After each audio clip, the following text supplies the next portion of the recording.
All right, so we are at lecture number 2 for Econ. Want to add one thing into your notes here. If you notice on letter C, it says give and take for households and businesses. I think your original note said give and take. That wasn't very clear. So, kind of talking about what we're giving and taking for households and what we're giving and taking for businesses. So, make sure you get that added in. Again, just adding in for households and businesses on your PowerPoint. So we talked about households, how they offer to the businesses factors of production and consumption expenditures, land, labor, financial capital, and entrepreneurship. And kind of making a chart here to kind of show you what this would look like. These are the two main components of your circular flow model, stuff that people deal with all the time. And so that would be households and businesses. And again, what households give to businesses are factors of production, land, labor, and entrepreneurship. Now, you might be asking, why are you showing us this? We kind of had this in our book. Yeah, but I'm trying to make this model a little bit nicer. If you want to draw this along the way, you can, but this chart is going to be changing very frequently as we add more stuff in. So at the end, you'll have to basically redo the chart for me in one way, shape, or form, but just to kind of give you a visual representation so you don't have to keep referencing back to your book the entire time. So let's move on to the next one. Number 2, businesses offer factor payments to households. And the key word here is factor payments. So don't get that confused with factors of production, but what we are talking about here is factor payments. Now, as far as factor payments, one of the things that they offer, that businesses offer back to households, is rent, meaning payments for the use of property. As we said before, the households own the property, and as they own the property, they would have to pay, the businesses would have to rent property from people. This would just be like if you started a business and you wanted to rent part of a area from like a big plaza. As a result of that, you'd have to pay money to one of the individuals, the primary individual who owns that property. So if you think like downtown kind of Grand Blanc area where Five Guys is, and the Coney Island right there, I cannot think of the name for some of Leo's, and Panera, all of those places would owe money or rent or payments for the use of their property to an individual. The second thing that the businesses offer to households is wages, meaning payment for someone's labor. So, thinking about Five Guys, because man, a cheeseburger sounds amazing right now. Although I'm recording this not right in the morning if you're watching this in the morning, so maybe a cheeseburger doesn't sound great to you, but it's a cheeseburger. It always sounds good. Anyway, but Five Guys has to pay people. Obviously, right now during this pandemic, a lot of that's not happening in a lot of different locations and stores, but payment for someone's labor. And the reason why businesses give that is because they're honoring the person's work.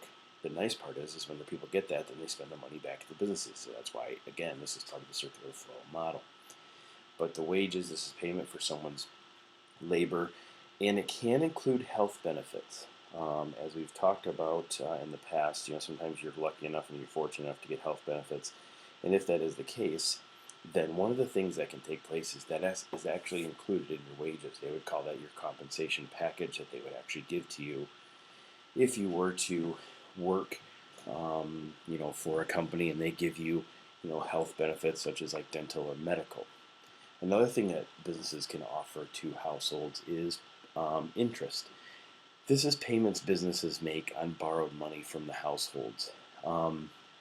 And so what can happen is if a household actually like buys something, you can actually, or I'm sorry, the businesses would actually offer interest to these households on some of the products. Now again, that would be if they borrowed money. A lot of times interest actually goes to other businesses, but sometimes it can go to households because, if you can't pay for the land or you can't pay for the building itself all at once, then you might have to pay interest in that, kind of like the way a bank does a loan. And then profit. Businesses offer back to households profit, which is a reward to an entrepreneur for successful risk taking. So if I am an individual and I want to start a business and I'm doing very, very well, I start my business, well, then I am considered an entrepreneur, and then if I make enough money, then I get profit. And so that's another thing that the businesses would actually give back to the households. So as a business owner, I'm actually a business owner and I run a household. So that's kind of how that would work. I've got a funny story for you guys if you're willing to listen, which I guess if you're halfway through this lecture, you're probably kind of stuck to. Anyway, I had a crazy idea way back in the day to start a pizza video company. Now, this was back in the day when everybody was renting videos, but this was an amazing idea. My thought was, is everybody gets pizza and everybody rents movies, DVDs. And so what better idea than to actually start a pizza video company? It was literally called a Doug's Pizza Video. That was my idea. And then what you would do is you'd show up and you could, order your pizza. And you guys know it usually takes 15, 20 minutes to make a pizza. And if you're ever getting movies, it usually takes you about 15, 20 minutes to pick out the movie. And so during that time while you're shopping for a movie, you could get your pizza ready, and then we could do like meal deals. You get a large pizza, 2 DVD rentals or whatever, and all of that. My idea kind of crashed and burned when everybody started doing like Redbox and streaming. But I'm telling you, it was a great idea, and that would have been my profit. If I was an entrepreneur, I would have been able to make that money a successful risk taking. So, sorry for that little rant. I'm sure several of you are rolling your eyes, and several of you are thinking, man, that's a really good idea. So, anyway, if you know if somebody wants to start a pizza video company, please let me know. Anyway, that said, profit. So, these are considered factor payments. So, let's look at this chart. You've got your original ones, which are households and businesses. And again, households are giving the factors of production to the businesses, and then the businesses are giving back what? Well, factor payments, rent, wages, interest, and profit. As long as you guys just have factor payments there, you would be fine. You wouldn't necessarily have to list all of those things out. That wouldn't be too big of a deal. So next, let's move on to our next chart, and or the next part of this chart, everyone's favorite thing, the government. Now, as far as the government goes, we understand that the government does have a lot to do with the circular flow models. They just kind of always are there. So what role do you think the government would play in most of these things? Well, we're talking about all levels of government here, federal, state, and local. More or less, I need you to think federal government here, but again, most of this would apply to your state, like the state of Michigan, and most of this would actually apply to, Genesee County or what have you, okay? Now, the government gives what we would consider transfer payments. That's the key word there, transfer payments to households. And that is something that is given, and they are not expecting anything in return. And so they're not expecting anybody to give it back to them. So what do you think would be some good examples of them giving you something you're not expecting in return? Well, several of these would be like Social Security. Now, I do understand that in Social Security, it's actually technically part of your money, but they are holding it for you. They're kind of like acting like a bank, and then they're giving it back to you eventually. It could be welfare. People that are on welfare, they kind of just get supplies, different things from the government, and the government kind of knows that the people are not giving that back to the government themselves. You also talk about Medicare and Medicaid, talking about care for the older people and aid for those who cannot afford it. And WIC, we've talked about that before, women, infant, and children. Again, giving them like coupons or like a bridge card or something that would allow them to be able to actually like get supplies, peanut butter, milk, bread, things that a family would absolutely need, and they give it to people not expecting anything in return. On occasion, the government can give unemployment. A lot of this stuff, which is kind of crazy that we're talking about this stuff right now because, dealing with this pandemic, everybody's kind of like dealing with these situations, and unemployment has a lot to do with this.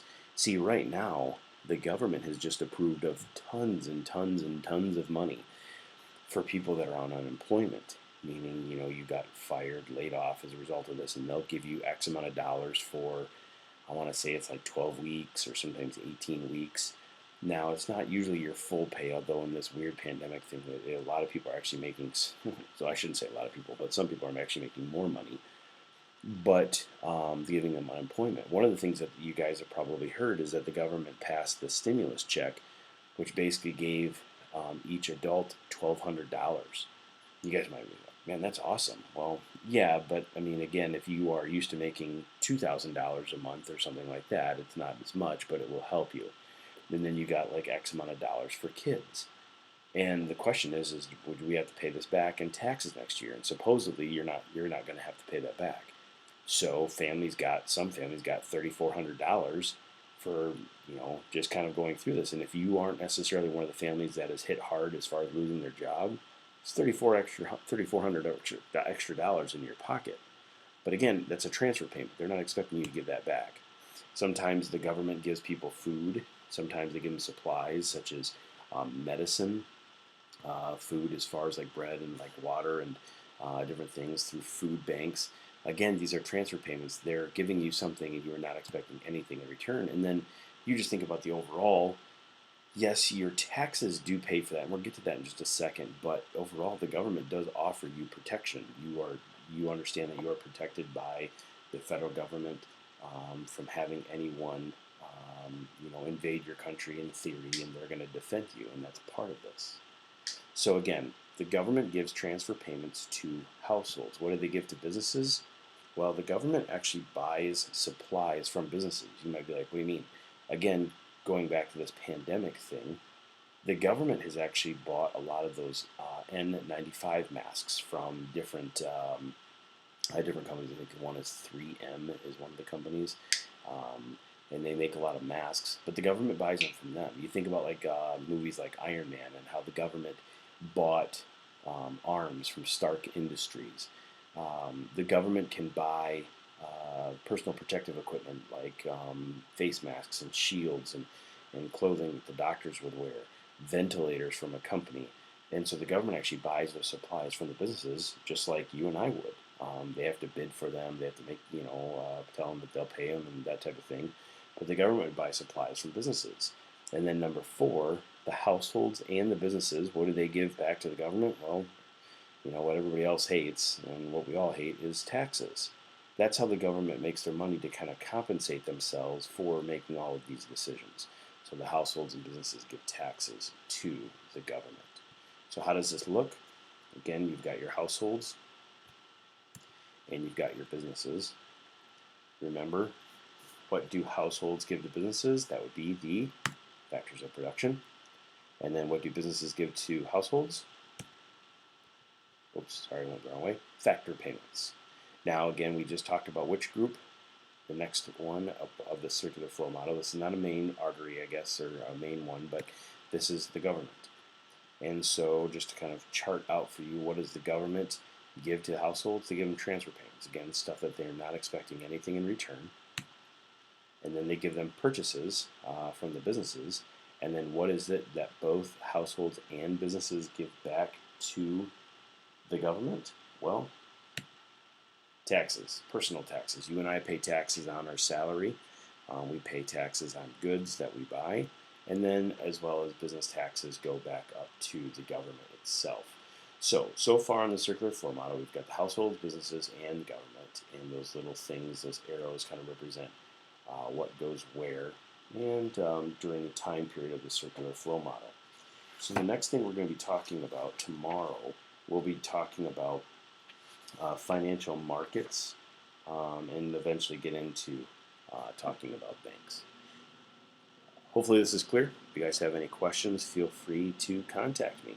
Don't forget, you guys have your Chapter 4 that you guys should be working on, and that is due a little bit later on in the week. And so make sure that you guys are checking your Google Classroom to make sure that you guys are not missing any major assignments.